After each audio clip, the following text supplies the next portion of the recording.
We got a pretty big announcement coming out from Dune Awakening today where they say that you are going to be able to rent your very own private server for Dune Awakening right at the early access launch of Dune Awakening. There is a little bit of nuance as to how these private servers are going to end up working. I'm going to break it all down today. If this video helps you out at all, then help me out by hitting that like button. But let's go ahead, cut this plug, and jump right on into it. Let's start off here by talking about why these private servers are going to be different inside of Dune Awakening. And a lot of it has to do with exactly how their server structure is set up. Just the short and dirty version of this is essentially, let's say Dune Awakening is going to launch with 100 worlds. It's probably going to be more than that, but just for the sake of the argument, let's say it launches with 100 worlds.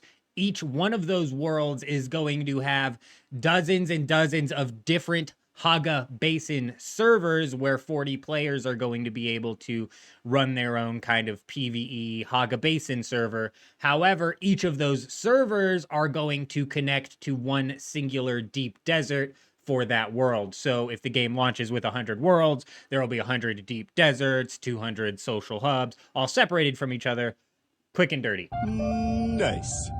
And they say that transferring this whole setup that they have here to a private server model has been a bit trivial, and that they decided early on they didn't want to exclude the large-scale multiplayer aspects of Dune Awakening inside of these private servers because the large-scale multiplayer is such a crucial part of the Dune Awakening experience. They say it was simply never an option for them to release half of a game for the private servers, in the sense of these private servers would be lacking the large-scale multiplayer that can take place on the deep desert. In order to make this work, they say that they've had to make some concessions in terms of how much control players have over their private servers. And they say that this unfortunately results in a model of private servers where you're going to have fewer settings available to tinker with when it comes to your, private server than you would in other survival games such as Conan Exiles. What does that mean exactly? Well, they go into a little bit more detail here, saying that when you rent a private server, you're essentially renting a server containing one Haga Basin. Here you're going to have access to the full Haga Basin map, and you can do everything that you would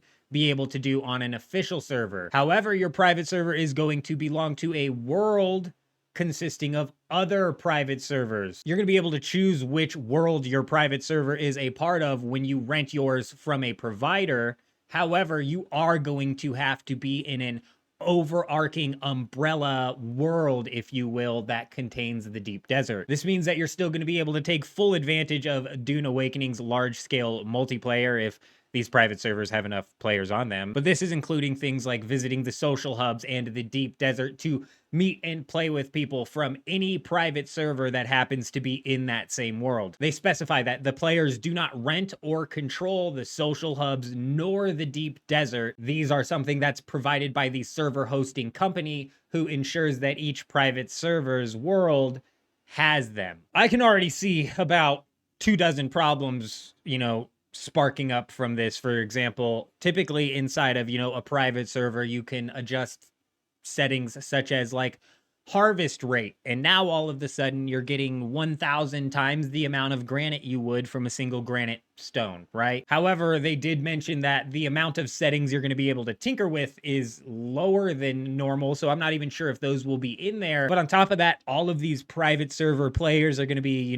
funneled into their own private server world. So it's really not that big of a deal when it comes to how it affects the official game, which is a relief. They do dive a little bit into what sort of settings you'll have access to, though. They say because your private server is going to belong to a world of other private servers and you're going to be meeting and playing with other people, you're not going to be able to control every aspect. However, they do say that what settings you're going to be able to configure for your server is ultimately up to the third-party server provider. But these are the settings that they're making available. First off, the security zones, you're going to be able to disable those. This would make all parts of the Haga Basin PvP enabled. You're also going to be able to disable taxation on your server. And then on top of that, you'll be able to disable the sandstorms. So the baked in, settings that they give you to tinker with really don't affect a whole lot in the grand scheme of things. However, like they said, it's ultimately up to the third-party server provider, and I can almost guarantee that these servers are going to be running with some sort of resource multiplier, and I'm assuming that the worlds even would get split. Like you're in a world where everybody has a 100x granite multiplier, or that's what the maximum granite multiplier is allowed. You know what I'm saying? The waters have been definitely muddied with these private servers in regards to kind of like meshing them together, but I'm interested to see how this ends up working. Let me know down in the comments if you're somebody who typically plays on a private server, and usually you would play on a private server to avoid playing with other people.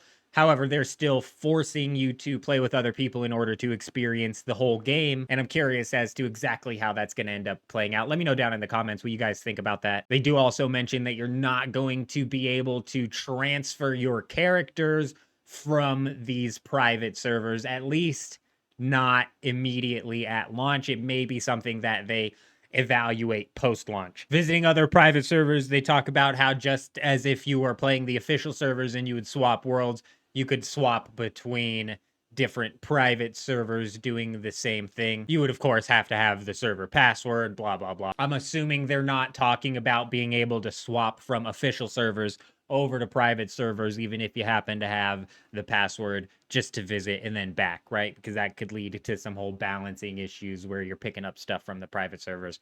These are going to be like separated entirely, which is good to see. Still, I don't know. The private servers have never been a big draw for me, but obviously they are for a lot of people. And especially when you get like the private servers that start to monetize via creating like game modes or functionalities like how you have in Rust, the duos, trios maps and stuff like that. That's when these private servers really start to become a whole lot more interesting, and is when I dive into them a little bit more. That's just about it when it comes to these whole private servers that they're again going to be coming out with at the early access launch of Dune Awakening. So that's cool to see. Speaking of early access though, we're going to be jumping in on the official servers live right here on YouTube as well as Twitch, where we're going to be implementing our day one speedrunning strategy, where we're hopefully rocketing ahead of the competition straight into the deep desert. I've got a link to the Twitch down in the description. If you're interested, be sure to stop by on day one and check out how the progress is going. If you made it this far into the video, comment "made it" down below so I can give you an extra shout out. Be sure to hit that like button on your way out. It really does help these videos get pushed into the algorithm. But other than that, I hope you guys all have an amazing day. I'm out.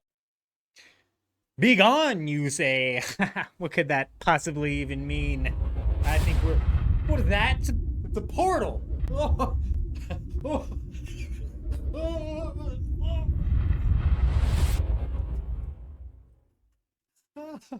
Oh shit, dude.